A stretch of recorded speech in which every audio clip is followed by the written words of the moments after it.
Aqui cantando, os poucos irmãos que estão aqui, saber que tem irmãos aí esperando a palavra que foi nos dada, o Espírito que nos faz lembrar das palavras de Jesus, poder pensar em tudo isso enquanto eu estou aqui aguardando. Está dando um pouco de eco aqui na caixa de som. Sempre eu fico tenso, irmãos, nervoso, pensando no peso dessa palavra. Mas quando eu estou aqui, eu sei que Deus me colocou. Então eu peço que você abra em Efésios capítulo 4, na carta de Paulo aos Efésios, no capítulo 4. Nós vamos ler do verso 7 a 9. Efésios, capítulo 4, do verso 7 a 9. Eu vou explicar apenas esses 3 versículos, mas eu quero que os irmãos percebam que até o verso 16, Paulo está tratando de um único tema, que é sobre o corpo de Cristo, do verso 1 até o verso 16. Então, se você passar a sua vista aí no capítulo 4 de Efésios, no verso 4 ele diz que há somente um corpo. No verso 3 ele nos encoraja a nos esforçar pela unidade desse corpo. A unidade já existe, foi Cristo que conquistou. Nós nos esforçamos para preservar, para desfrutar, por assim dizer. No verso 11, Jesus equipou esse corpo com os dons. Ok? E o objetivo de tudo isso, verso 15, é para que cresçamos no cabeça, através da justa cooperação de cada parte, verso 16, e coletiva e individualmente nós vamos prosseguir rumo à maturidade de Cristo, verso 13, ok? Mas especialmente esses versos 7, 8 e 9, muito obrigado, pastor Racem. Versos 7, 8 e 9, Paulo fala sobre o agir particular de Deus sobre cada membro deste corpo e da obra do nosso general em se humilhar para equipar os membros deste corpo, ok?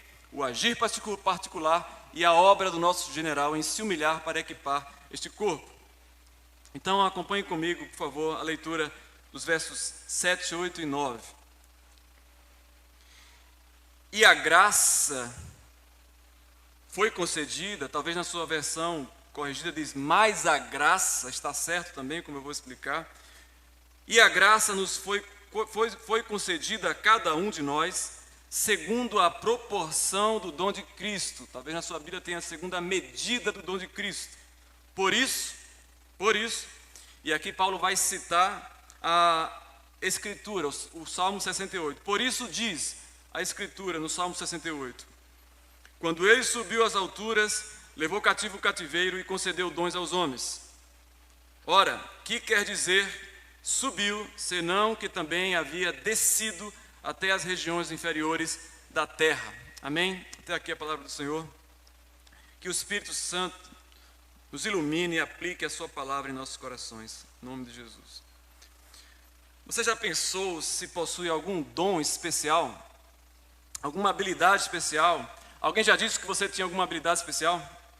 Você acha que Deus te deu alguma? Você acredita no dom ou você acha que 90% é do esforço?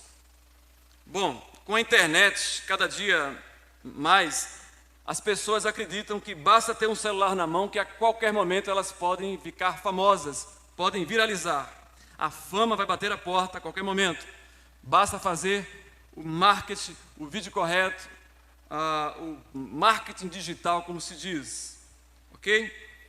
Talvez você diga, bom, pastor, famoso não sei se eu vou ficar não, mas que eu queria vender um curso na internet, ganhar R$1 milhão, seria nada mal. E se esse for o teu desejo, não desista desse sonho. Consagre isso a Deus. Produza um curso e venda, mas para fazer bem às pessoas, não para você ganhar R$1 milhão. Ganhar R$1 milhão é consequência. Amém? Pode ser que você ganhe ou não. Nós fazemos um curso para vender para a glória de Deus. Deus vai te abençoar. Mas parece, irmãos, que cada dia mais cresce esse clima de ser famoso, de viralizar, canais no YouTube, TikTok, até crianças, irmãos, querem ser famosas, querem ser influencers.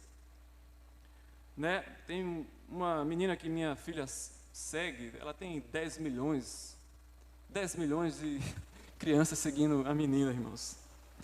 Todo mundo pensa no programa de caça-talentos, no reality show, no Big Brother, de tal forma que a sede por fama já matou muita gente. Jovens ficam pendurados em arranha-céus para conseguir likes.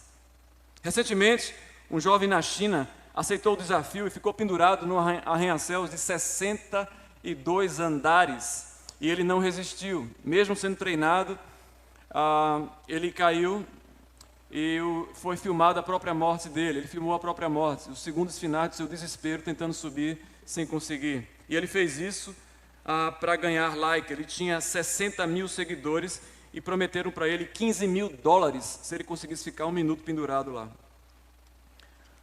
Irmãos, outros acham que não tem talento o suficiente, então eles fazem qualquer bobagem para aparecer. Teve um que ateou fogo ao próprio corpo. Outros promovem brigas, promovem estupidez qualquer, pulam de pontes. Então deixa eu fazer um alerta aqui para os jovens e para todos nós adultos, para todos nós. Essa cultura da internet, da fama pela fama, do Big Brother, do dinheiro fácil, isso quer fazer a gente esquecer algo básico. Do que, pastor? De que o teu valor está na tua individualidade, na pessoa que Deus te fez única e exclusiva, na tua essência, e não em alguma habilidade especial que você tem. Ok? Na tua individualidade. Muito menos o teu valor está na tua popularidade ou naquilo que as pessoas esperam de você. Ok? Então jamais diga, pastor, eu sou uma pessoa comum. Ou então diga isso com muita propriedade. Por que você é comum? Porque não tem nenhum talento especial? Uai, quem foi que julgou isso para que você chegasse a essa conclusão? Há um poeta inglês do século XIX, ele é muito citado na internet. Eu pessoalmente não leio, mas eu vejo que ele é muito citado. Gilbert Chesterton, 1870 e alguma coisa. Ele diz que a coisa mais extraordinária do mundo é um homem comum, uma mulher comum e seus filhos comuns. E ele já falava isso naquela época, onde as pessoas já estavam encantadas com propagandas, pensando que a sua vida comum, elas não conseguiam mais valorizar as coisas comuns, atrás de alguma coisa diferente. E você já pensou, irmãos, em quantas pessoas comuns Deus usou e usa na história? Quantos anônimos nós vamos conhecer no céu? Ou você acha que a história só é escrita por gente famosa? Você conhece o nome de algum daqueles 300 valentes de Gideão? 300, irmãos, passaram por uma dura seleção. Você conhece o nome da serva de Naamã? A Bíblia só diz que era uma menina, ninguém sabe o nome dela, irmãos. A serva de Naamã foi um instrumento que impactou uma cultura inteira por causa do conselho que ela deu a Naamã. Você sabe como foi a vida dos outros apóstolos que não são citados no Novo Testamento? O que é que eles fizeram? Você conhece os milhares e milhares de mártires, homens dos quais este mundo não é digno? Você conhece? Irmãos, mesmo assim, se você continua achando que não recebeu nada de especial de Deus, porque não fez nada importante, não tem nenhum dom, leia novamente o verso 7 comigo, por favor. E a graça foi concedida a cada um de nós segundo a proporção do dom de Cristo. Agora veja o verso 16. De quem todo o corpo bem ajustado, e consolidado pelo auxílio de toda a junta, segundo a justa cooperação de cada parte, efetua seu próprio aumento. Cada parte, você percebeu?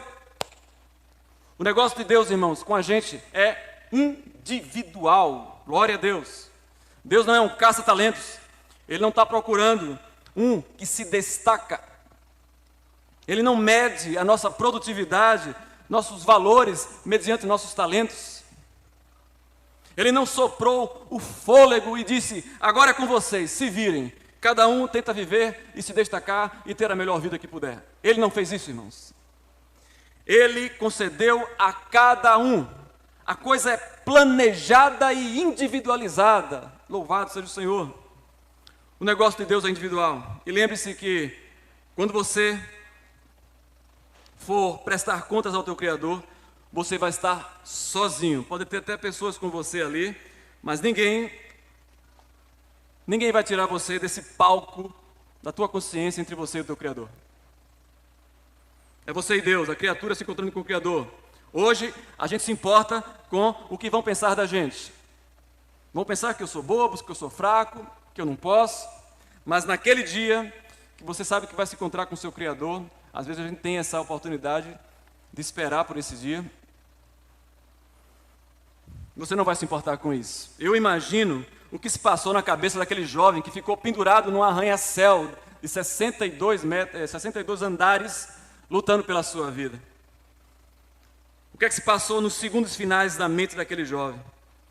Segurado num arranha-céus. Minha vida acabou, não tem ninguém aqui, não tem um plano B. Era tudo ou nada. A minha existência, minhas competições. Se eu pudesse voltar atrás, eu seria uma pessoa comum para me livrar dessa agora. Eu não seria tolo para ficar competindo, tentando provar, tentando arriscar aquilo que é precioso, que é a minha vida. Eu não faria isso de novo. Deus, me dá uma chance. Não teve chance. Acabou. Essa palavra, irmãos, quando eu penso na individualidade, como Deus nos trata, ela me faz concentrar naquilo que Deus me deu. E somente no que Deus me deu. Porque é somente disso que eu vou prestar contas. Não tem como você pensar na tua reputação se você se concentrar somente naquilo que Deus te deu. Naquilo que você vai prestar contas. A obra particular de Deus em nós. Seu amor, seu agir particular, seu plano perfeito. Isso sim nos enche de valor, de significado e propósito. E se nós não temos talento, ou temos ou não temos, isso não faz a menor diferença. Não importa o que se nos destacamos ou não. E esse agir particular e amoroso de Deus, ele começa antes de qualquer dom ou talento, antes de qualquer obra que tenhamos feito. Veja aqui o que Efésios diz aqui. Veja o que Paulo diz. Antes dele falar de talentos no capítulo 4, ele diz no capítulo 2, verso 10. Fomos salvos pela graça, mediante a fé. Você percebeu? Primeiro ele nos salva, depois nos dá a oportunidade de trabalhar e servir pessoas. Logo, meus irmãos, significa que os dons que ele concedeu a cada um, é Deus nos dizendo particularmente, vocês foram capacitados, habilitados, mas isso não tem nada a ver com habilidades especiais de vocês. Nesse sentido, irmãos, dons são as boas obras. Pela graça sois salvos, por meio da fé, e isso não vem de vós, não por obras para que ninguém se glorie, porque nós fomos feituras dele, criados em Cristo Jesus para as boas obras. Neste sentido, os dons são o quê? As boas obras, ok? As boas obras, aquilo que você faz de bom para as pessoas, para servir as pessoas com bem, em nome de Jesus, com o teu jeito, da tua maneira, dentro do teu contexto. Esse é o teu dom, se você queria descobrir qual é o teu dom. E sem tentar ser ninguém, mas somente você e Cristo. E sem tentar carregar o peso da reputação. Então perceba como isso fica claro aqui no capítulo 4 de Efésios. Verso 1, vocês receberam dons, foram capacitados para viver de modo digno. Verso 16, vocês foram capacitados para ser o corpo, bem ajustado, consolidado pelo auxílio de toda a junta, segundo a justa cooperação de cada parte. Verso 21 do capítulo 2, vocês foram capacitados a crescer, assim como um edifício, uma construção. Verso 13 e 14 do capítulo 4, vocês foram capacitados para se tornarem maduros e não serem mais crianças agitadas. Percebeu a capacitação? O dom para que serve? Agora, irmãos, eu quero mostrar um detalhe em nossa tradução, na versão revista e atualizada, que nos ajuda a perceber melhor como o texto, de fato, está mostrando o agir individual de Deus. Este é o nosso primeiro ponto. Observe. O verso 7 começa com a partícula I. ok? Como se Paulo estivesse acrescentando. Então nós lemos assim em nossa versão: há um só Deus, uma só fé, um só batismo, há um só Senhor, uma só fé, um só batismo, um só Deus e Pai de todos, o qual é sobre todos, age por meio de todos e está em todos, ok? Versos 5 e 6. Aí entra o verso 7, diz: e a graça foi concedida a cada um de nós. Não dá a impressão que Paulo acrescentou alguma coisa? Nossos tradutores escolheram a partícula i, mas no grego i e mais é a mesma coisa, então foi uma questão de escolha. Nós escolhemos colocar i. Já a Bíblia usada na Assembleia de Deus, que é a corrigida fiel, escolheu o mais e ficou mais correto, porque é disso que Paulo está tratando, como eu vou mostrar. Então, lendo na versão corrigida fiel, seria assim: há um só Senhor, uma só fé, um só batismo, um só Deus e Pai de todos, o qual é sobre todos, detalhe, abre um parênteses aqui, o qual é sobre todos. Esse todos aqui não é a humanidade, como a Igreja Católica sugere, com o universalismo católico. Paulo não está falando, em certo sentido, Deus age sobre a humanidade, mas não é disso que Paulo está falando aqui. Paulo está falando do corpo, é só você ler o verso 4. Há um só corpo. Sobre esse corpo ele vai dizer: Deus age em todo nós. Deus está em todos nós, o corpo. Não é a humanidade que Paulo está falando, ok? Então voltando, o qual é sobre todos nós, ou vós, tanto faz. Paulo está falando da igreja, ok? Age por meio de todos nós e está em todos nós. Mas, no entanto, todavia, a graça foi concedida a cada um. Ou seja, ficou claro, embora Deus esteja em todos nós, a sua graça foi concedida individualmente. Aleluia, a cada um de nós. Ficou claro? Ficou claro aí, Guilherme? Amém. Pastor Camilo está dando um jeito aqui na câmera. Louvado seja o Senhor. Paulo faz questão então de nos dizer que a graça, o dom, o tratamento, a capacitação de Deus é individual, ou seja, não interessa a tua raça, a tua capacidade, a tua posição social, Deus te vê individualmente. Isso é maravilhoso, irmãos. Mas você não deveria ter ficado surpreso com isso, porque Paulo em Romanos 12, verso 5 diz a mesma coisa: assim também, conquanto somos muitos, somos um só corpo em Cristo e membros uns dos outros. A coisa é individual, ok? E em Coríntios, capítulo 12, primeira carta aos Coríntios, capítulo 12, verso 6, Paulo diz: há diversidade nas realizações, mas o mesmo Deus é quem opera tudo em todos. É quem opera tudo em todos. Em outra parte ele vai dizer: a fim de que Deus seja tudo em todos. Você percebe, irmãos? Qual é o propósito dessa individualidade? A fim de que Deus seja tudo em todos. Então, se você acha que vai ouvir assim de Deus: muito bem, meu filho, você foi salvo e ainda conseguiu ter uma vida boa, parabéns. Você conseguiu se divertir, viajar, usou bem a tua inteligência, ganhou dinheiro, se divertiu. Muito bem. Você conseguiu ter o melhor das duas coisas. Você teve a reputação e ainda foi para o céu. Muito bem, era isso mesmo que eu queria para você. Irmãos, nada disso está em questão aqui. Sabemos que o crente realiza tudo na presença de Deus, toda a diversão, toda a forma de administrar o seu dinheiro, tudo é para a glória de Deus. Mas observe, a diversidade, a individualidade de Deus não é para que eu tenha uma vida maneira, mais divertida. Não é para dizer que cada um tem a sua vida exótica, porque Deus fez uma diversidade. Cada um tem o seu jeito, irmãos, mas o que o texto está dizendo é que a diversidade é para apontar para aquele dia em que Deus será tudo em todos. Todas as coroas serão depositadas nesse dia.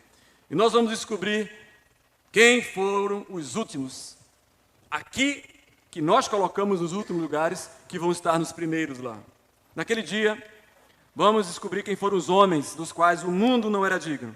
Vamos descobrir que na nossa lista de homens importantes, provavelmente, vai ser o contrário da lista de Deus.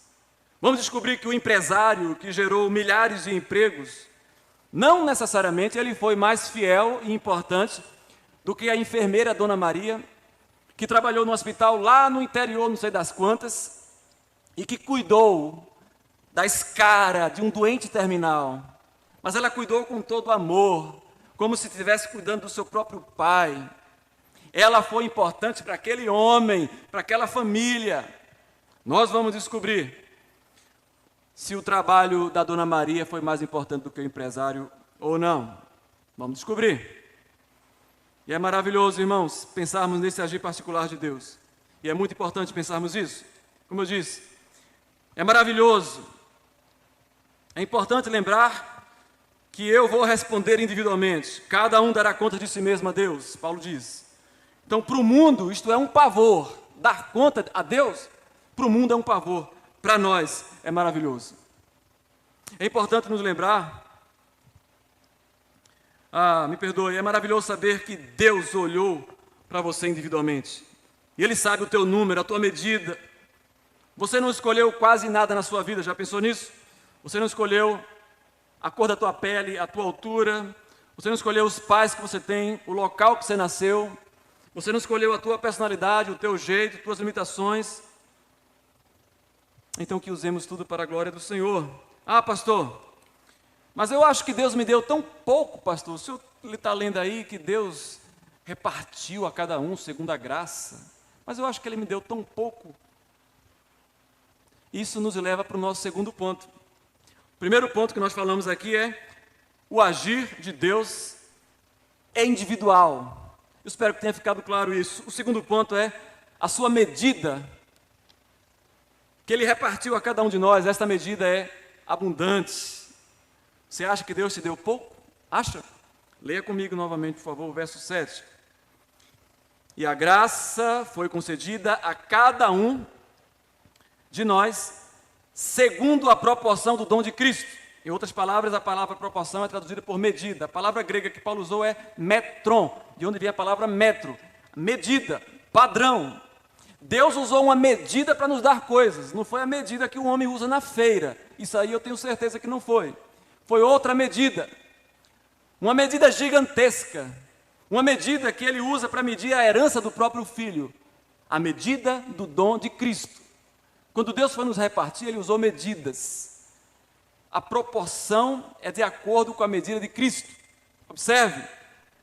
O que Paulo está dizendo é que quando Deus olhou para cada um de nós, Ele usou nada menos do que a herança do Filho dele, para dessa herança, que são os despojos de guerra do nosso general, dessa herança, aquilo que Cristo conquistou pelos seus méritos, dessa herança Ele repartiu conosco, com o seu povo, não foi com a humanidade. Eu sei que Deus concede dons e, de certo sentido, a humanidade funciona como um corpo, mas a igreja é o corpo de Cristo, ok? A humanidade é um corpo, filhos de Adão. A igreja é um corpo de Cristo. Louvado seja o Senhor. Então essa mesma lógica Paulo usa em Filipenses 4,19, quando diz que meu Deus, segundo as suas riquezas, suprirá as nossas necessidades. Ou seja, Deus não é como aquela mãe que tem um pouco de feijão para dividir para 8 filhos, e ela vai ali, na conchinha, para não ser injusto com ninguém. Não, é uma medida abundante. Segundo a medida do dom de Cristo. Segundo a medida do dom de Cristo. Observe, não existe nenhum tipo de racionamento de Deus quando o assunto é o nosso crescimento no caráter e no corpo de Cristo. Você percebeu isso? Quando o assunto é crescimento, não estamos falando de dons para que você faça sucesso na internet. Eu estou falando de crescimento. Quando o assunto é crescimento, a enfermeira Dona Maria pode crescer tanto quanto o empresário que gerou 1000 empregos. Porque os dois, a Dona Maria e o empresário, aos dois foi dada uma medida generosa. Louvado seja o Senhor. Louvado seja o Senhor. Segundo o metron de Cristo. Então, quando Deus, irmãos, não te dá aquela bênção que você espera, né? Aquilo que você estava esperando, não supriu aquela necessidade do jeito que você esperava, não quer dizer que Ele está ridicando. Tem gente que acha que Deus está ridicando, aí fala assim: Senhor, me dá só isso, por favor, eu juro que não te peço mais nada. O que é isso, irmãos? Os ímpios que não conhecem a Deus fazem esse tipo de oração. Você, cristão, sabe que Deus te deu segundo a medida do dom de Cristo. Quando Deus não te dá uma coisa, não é porque Ele está ridicando, é porque Ele está te livrando de um peso, de um fardo. uma coisa que ia atrapalhar você. Está te livrando de um laço. Ele está sendo nosso pastor quando não nos dá. E se a gente vai descobrir isso no final, e você sabe que vai descobrir isso no final, quando as luzes forem acesas, você vai dar mais graças a Deus pela tribulação do que pelas bênçãos, ou você tem dúvida disso? Talvez você nunca tenha ouvido isso, né? Você vai dar mais graças a Deus pelas tribulações que te moldaram do que pelo dia que você ganhou um carro novo ou um celular novo. Tenha absoluta certeza disso. Então, irmãos, Cristo é o nosso general que reparte os despojos conosco. É isso que Paulo tem em mente. É exatamente essa ideia de general que está no verso 8. Olha o que ele diz no verso 8.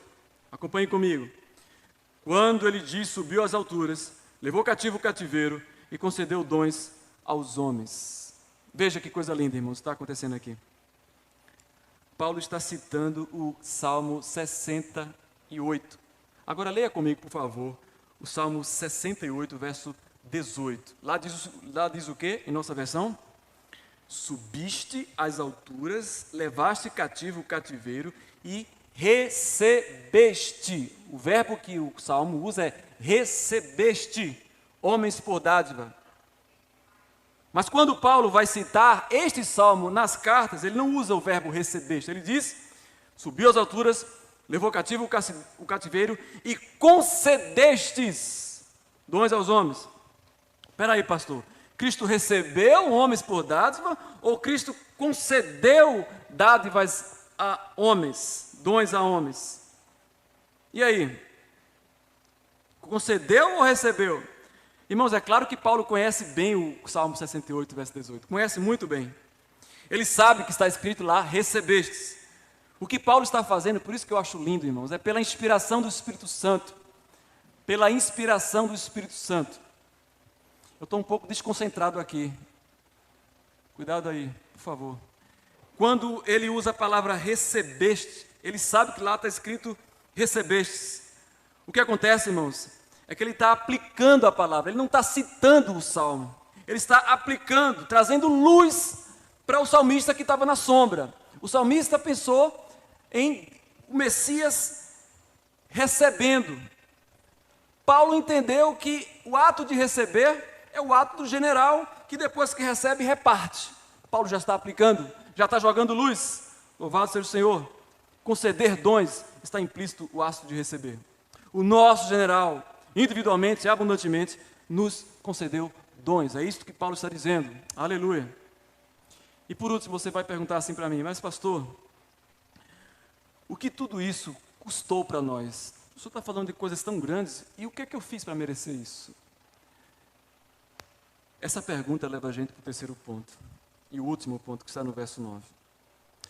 Mas deixa eu lhe dizer, para nós custou nada, mas para o Filho de Deus custou a sua humilhação completa, total. Então, o primeiro ponto, o seu agir é individual. Segundo ponto, a sua medida é abundante. E agora o terceiro ponto, o custo de tudo isso foi a humilhação do Filho de Deus. Não tem como eu e você não valorizarmos isso. Veja se esse terceiro ponto não é o que diz o verso 9. Olha o verso 9 que diz. Ora, que quer dizer subiu, senão que também havia descido até as regiões inferiores da terra? Irmãos, nosso general, Paulo está dizendo que ele desceu às regiões inferiores. Vamos entender o que é isso, ok? Há uma ideia no povo evangélico que, quando Jesus morreu, o inferno começou a fazer festa. Teve um carnaval lá no inferno. Começaram a tomar cachaça, todos os demônios, tudo ficou feliz da vida. Conseguimos matar o Filho de Deus. Bom, isso é um sentimento popular, irmãos. Até na música da Ana Paula Valadão, que fez sucesso, que diz que o inferno estava em festa e, de repente, eles começam a escutar passos fortes. Bum, bum, bum. E quando eles vão conferir, é Jesus, o leão que rugiu. Uau! E aí, ele pisou na cabeça do diabo, tomou a chave da morte e nos libertou. E todo mundo fica feliz. E eu concordo com uma coisa. É lindo e é emocionante ter esse tipo de mensagem. As pessoas pulam do banco. Quando fala que Jesus entrou no inferno, parece que Jesus é o Rambo, né? Chegou lá na hora, todo mundo está em festa e tirou os prisioneiros de lá. É emocionante, mas isto é fantasioso. É fantasioso. O Saulo está aqui rindo para mim. É fantasioso. Porque Paulo não está pensando nesta cena. Ok? E aí a gente, claro, vai lembrar do texto. Quando eu falo que Jesus desceu às regiões inferiores, se você é um leitor da Bíblia, você vai lembrar do texto de 1 Pedro 3,19, que diz que Jesus pregou a espíritos em prisão. Aí que complicou tudo mesmo. Desceu às regiões e pregou para os espíritos. E muitos acham que Jesus, durante esses 3 dias que ele morreu, ele foi lá para o inferno pregar para as pessoas se converterem. Certo? Você está lá no inferno, sofrendo, de repente aparece Jesus. Vai pregar para você. Faz sentido isso para você, irmão? Para muita gente faz. Sabe o que eles dizem? Não, pastor, é que a pregação é tão importante que a pessoa só se converte se tiver pregação. Aí Jesus foi lá pregar para ele, pregou um sermão em 3 pontos para ele se converter. E vai gostar de pregação assim, vai defender pregação boa assim. Que é isso, irmãos? Se você ler o texto de 1 Pedro, capítulo 3, versos 18 e 19, de cara você descobre que a palavra pregou, essa palavra no grego é proclamou, ok? Em outras versões está corrigido. Na nossa tem pregou. Então a gente tem a ideia de Jesus pregando. Jesus não pregou, irmão. Jesus proclamou, é diferente. O que é que significa? Se você lá lê o texto, 1 Pedro, capítulo 3, verso 18 e 19, diz que ele morreu de uma só vez por todos os vossos pecados. Ele que era justo, morreu pelos injustos para nos conduzir a Deus. Aí depois diz, morreu fisicamente e voltou a viver em espírito. Com a força do Espírito, ele pregou aos espíritos, ou ele proclamou aos espíritos que estavam prisioneiros. Você acredita que Pedro diria que Jesus foi pregar para dar uma segunda chance aos mortos? É claro que não, irmãos. Os mormons acreditam nisso. O homem, a Bíblia diz que está ordenado morrer uma só vez. Depois disso, ele está reservado para juízo, sexo juízo. Não há uma preparação para o juízo. A morte definiu o juízo dele. Não há uma preparação. Ok? Não estou dizendo que as pessoas vão ser condenadas, mas não há uma preparação para o juízo. Isso a Bíblia deixa claro. O que Pedro está dizendo é algo simples da gente entender, mas por esses textos obscuros eu confesso que não é tão simples. Observe, o que Pedro está dizendo é aquilo que toda a Bíblia vai se harmonizar, que Jesus proclamou para o universo, todo o universo, bilhões e bilhões de galáxias, reino espiritual, principados e potestades. Ele declarou a sua vitória na cruz. Ele rompeu os grilhões da morte e despojou o inferno. A palavra que Paulo usa lá é triunfou sobre eles na cruz. Foi uma vitória militar completa. Ok? Pedro, sabendo disso, ele inclui as pessoas do Velho Testamento. Essas pessoas do Velho Testamento, todas que já morreram, conheceram a vitória de Cristo. Não conheceram enquanto estiveram vivas, obviamente, conheceram então na vitória, quando estavam ali aguardando o julgamento. Elas conheceram a vitória de Cristo. Se Deus vai condená-las, não sei. Pedro não fala isso, mas fala que a vitória de Cristo foi conhecida dos principados e potestades. Então, significa o quê? Isso que você pensou mesmo. Sócrates, Platão, Aristóteles, Buda, Confúcio, Allan Kardec, Gandhi e Maomé. A essa hora, todos eles já conhecem a vitória de Cristo. Todos eles conhecem perfeitamente. Estão plenamente cientes da vitória de Cristo. É disso que Pedro está falando. Não está dizendo que Jesus foi lá pregar para converter pessoas no inferno. Ok? Então é isso que Paulo também tem em mente. Desceu às regiões inferiores. Nem Pedro nem Paulo estão dizendo que as pessoas estavam lá aguardando o Messias no Antigo Testamento. Aguardando o Messias, né? No limbo. Aí Messias aparece como um Rambo e salva todo mundo. Não é isso que Pedro está falando em Paulo. De fato, a Bíblia faz silêncio sobre esses 3 dias que Jesus passou sepultado. Mas, quando Paulo usa a expressão regiões inferiores, ele está tão somente se referindo a exatamente isso que você pensou aí. A humilhação de Cristo. A humilhação de Cristo. Você já pensou nessa humilhação?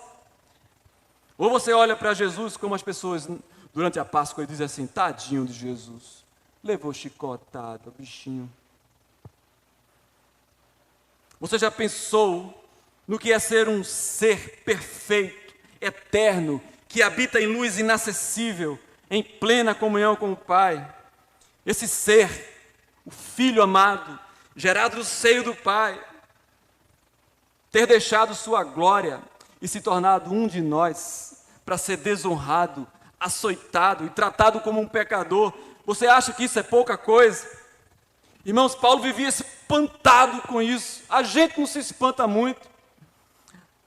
Paulo vivia espantado. A humilhação de Cristo era algo tão forte para Paulo, tão intenso, que ele usa uma expressão judaica, conhecida da época, a crença no abismo, uma expressão que eles usavam, as regiões inferiores, ok? Observe que regiões inferiores, verso 10, está em contraste com acima de todos os céus. Então Paulo usa esse jogo de palavras, regiões inferiores, aquele que saiu das alturas dos céus, desceu às regiões inferiores, a máxima humilhação. É isso que Paulo está falando, não está dizendo que Jesus foi lá pregar, como dissemos, no inferno, ok? Então, nós não conseguimos imaginar esta humilhação, e o teatro da paixão de Cristo é bom, é excelente, mas não nos ajuda a dimensionar essa humilhação do Senhor. E eu vou terminar com esse exemplo, dar um exemplo quando eu estou treinando os jovens para a profissão de fé, para que a gente possa imaginar um pouco essa humilhação de Cristo. Talvez o pastor Camilo possa projetar aí as fotos. São 3 fotos que eu selecionei.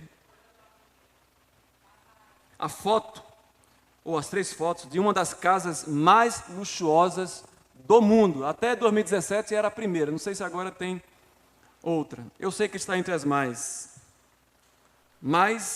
caras e luxuosas do mundo. Pertence a um indiano chamado Mukesh Ambani. Está avaliada em 1 bilhão, outros sites falaram que era 2 bilhões. Ok? Se você puder ver aí essa foto, essa casa foi construída na vertical, porque não tinha espaço aí perto neste bairro, né, indiano. A Índia, como eu vou falar, é um país pobre, e projetada por um arquiteto famosíssimo, e ela tem 27 andares, mas como o pé direito é muito grande, ela equivale a 60 andares, esta casa. Ela tem 400 mil metros quadrados, 3 helipontos, ou seja, lugares onde podem pousar helicópteros, podem pousar 3 helicópteros de uma só vez, né, nesta casa. Tem garagem para 168 carros, 9 elevadores de alta velocidade e uma equipe de 600 pessoas para manter essa casa. Para não ficar aqui falando do luxo suntuoso que tem essa casa, irmãos. Luxo, luxo e luxo. Várias piscinas, tudo que você imaginar.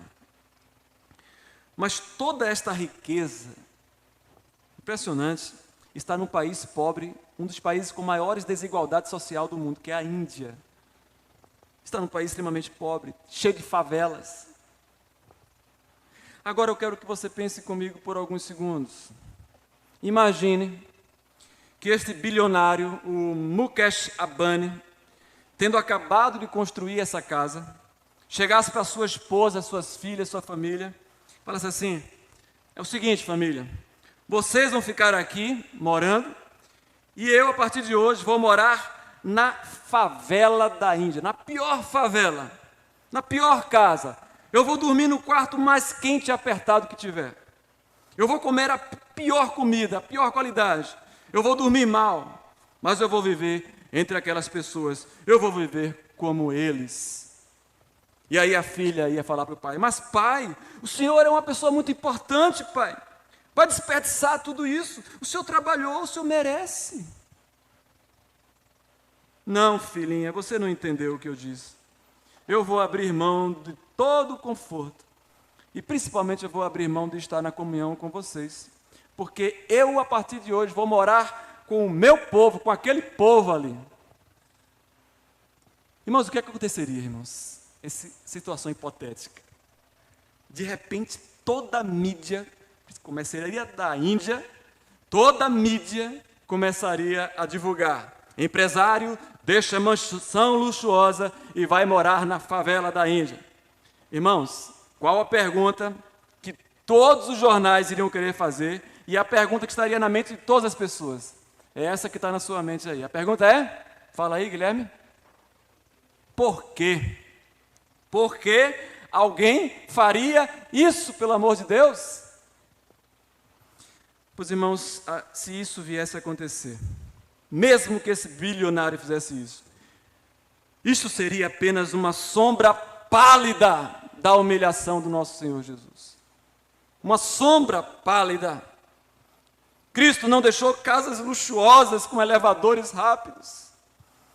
Ele deixou a comunhão perfeita, a glória perfeita. E a gente não tem palavras no português. A Bíblia usa palavras como inefável, imarcessível, porque não existe palavras no português para descrever uma glória perfeita. Você não sabe o que é isso, nem eu. Por isso que não chegou e nem penetrou em coração humano. Louvado seja o Senhor. É por isso que Paulo está espantado com o que Cristo fez, porque ele deixou a sua glória para conviver com gente mesquinha e egoísta, traidora, gente que só pensa em si e que quer matá-lo, gente que só está preocupado com a sua bênção. É por isso que Paulo está espantado. Ele desceu, o nosso general, às regiões inferiores. Louvado seja o Senhor, nosso Senhor Jesus, nosso Deus Pai. Queria aplicar essa palavra rapidamente em 3 pontos. Preste muita atenção, por favor. Em primeiro lugar, eu quero te fazer uma pergunta. Você percebe o agir de Deus particular na tua vida? O tratamento dele particular? Ou quando você está com dor, você acha que Deus está sendo injusto? Poxa, Senhor, aquela pessoa ali nem busca tanto ao Senhor e parece estar melhor do que eu. Você comete esse erro de olhar para o outro, ou você já percebeu que tem que olhar só para você? Ou você comete o erro de Pedro. Jesus fala para Pedro, Pedro, vai chegar um ponto que vão amarrar você e vão levar você. A Bíblia diz que Jesus falou que tipo de morte Pedro iria glorificar a Deus. Com que tipo de morte ele iria glorificar a Deus. Quando Jesus falou isso, no verso 21 para Pedro, de João capítulo 21, o verso 22 diz que Pedro olha para o Senhor e fala assim, Senhor, e quanto a este? Pedro apontou para João. Pedro estava com ciúme de João, porque João, o verso 20 diz que ele deitava a cabeça no peito de Jesus. Então João falou, peraí, comigo é duro? E quanto a este? Olha o fora que Jesus dá em Pedro. Verso 22.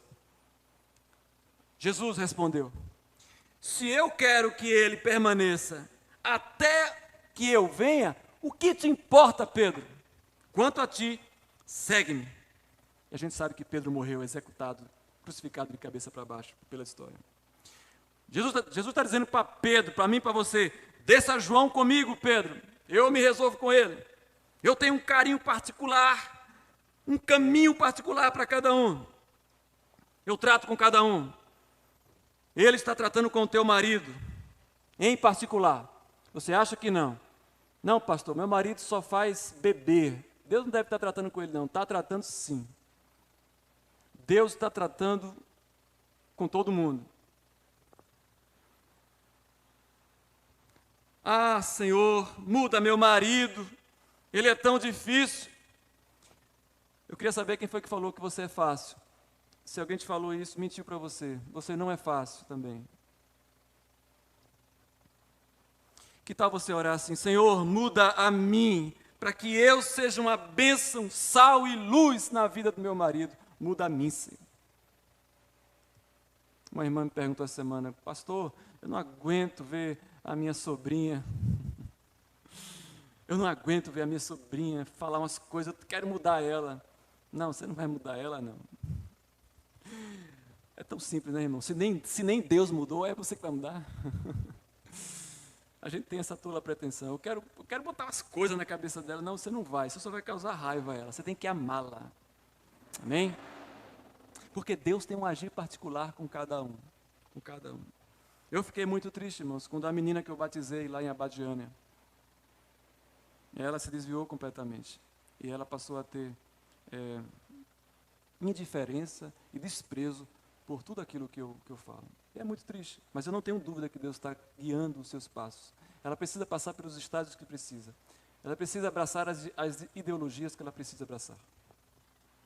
Então, esta é a primeira pergunta. A segunda pergunta é, você percebe que o que Deus te deu é abundante, é segundo a medida de Cristo, é recalcada, sacudida, transbordante, como Jesus disse? Ou você acha que Ele te deu tão pouco que nem vale a pena trabalhar, né, pastor? É só sentar e esperar Jesus, pastor. E eu vou te dizer como Jesus nos adverte em Mateus 25, não faça isso. Você não vai querer encontrar Jesus sentado. Você sentado, você não vai querer. Não enterre nada que Ele te deu. Tudo que você alcançou, pegue isso, não importa. Aquilo que você alcançou de Deus, você sabe o que tem que fazer, você sabe o caminho, você sabe que tem que abraçar o sofrimento. Pegue isso, faça o que a palavra diz, se cinja, faça força. Já foi pegar um garrafão de 20 litros? O que é que você faz? Você pega de qualquer jeito? Não, você faz força para pegar o garrafão. A mesma coisa é com o que Deus nos deu.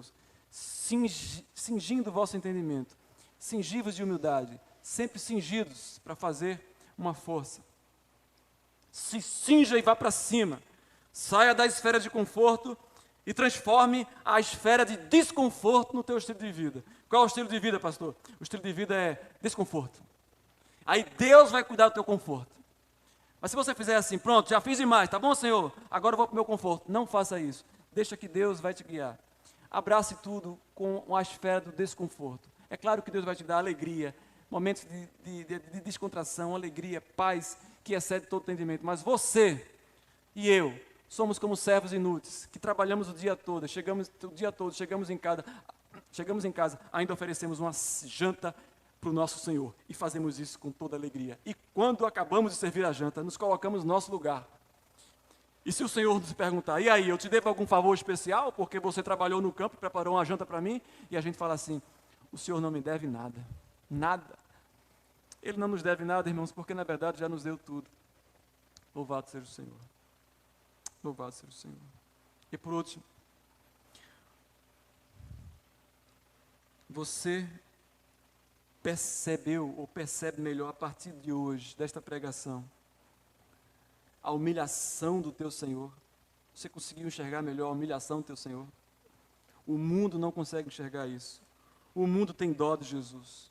O mundo olha para Jesus e fala, tadinho, ô Senhor, valeu pelo exemplo, valeu. Outras religiões falam que Jesus salvou a ele. Jesus levou o karma dele. Isso é um absurdo, irmãos. Isso é uma coisa que agride o nosso coração. Mas a gente entende porque é o mundo.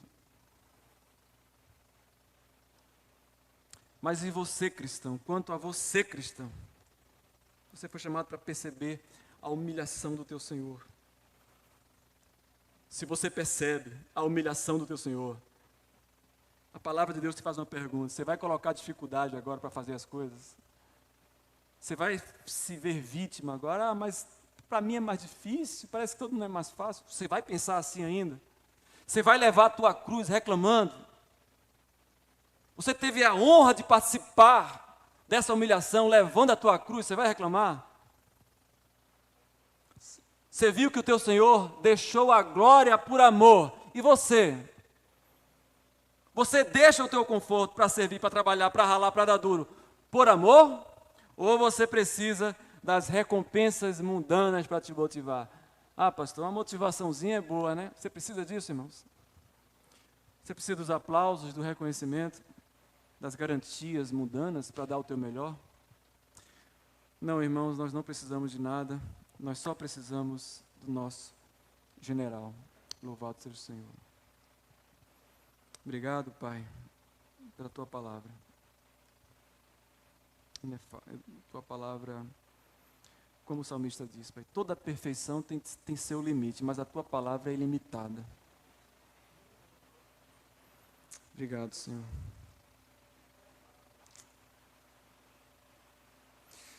Nos ensina, Pai, a viver nessa perspectiva que o Senhor nos mostrou aqui. Que a bênção é particular, que o dom é particular, que a graça atua de forma particular, que o teu olhar é particular, que tudo para nós é particular. Pai. Vamos receber uma pedrinha branca que só nós, só quem recebeu o Senhor vai saber o que está escrito.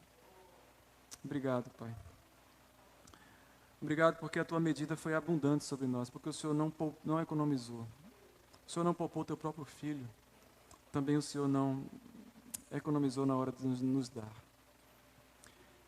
E obrigado pela pelo preço incalculável, Senhor, que nós entendemos hoje, a humilhação do Teu Filho, que deixou a Tua glória para substituir a nós. Nos substituir. E agora nós temos a honra de participar, de segui-lo. Nosso Cordeiro venceu. Sigamos. Louvado seja o Teu nome. Em nome de Jesus. Amém. Amém. Amém. Quem é que vem aqui? É você?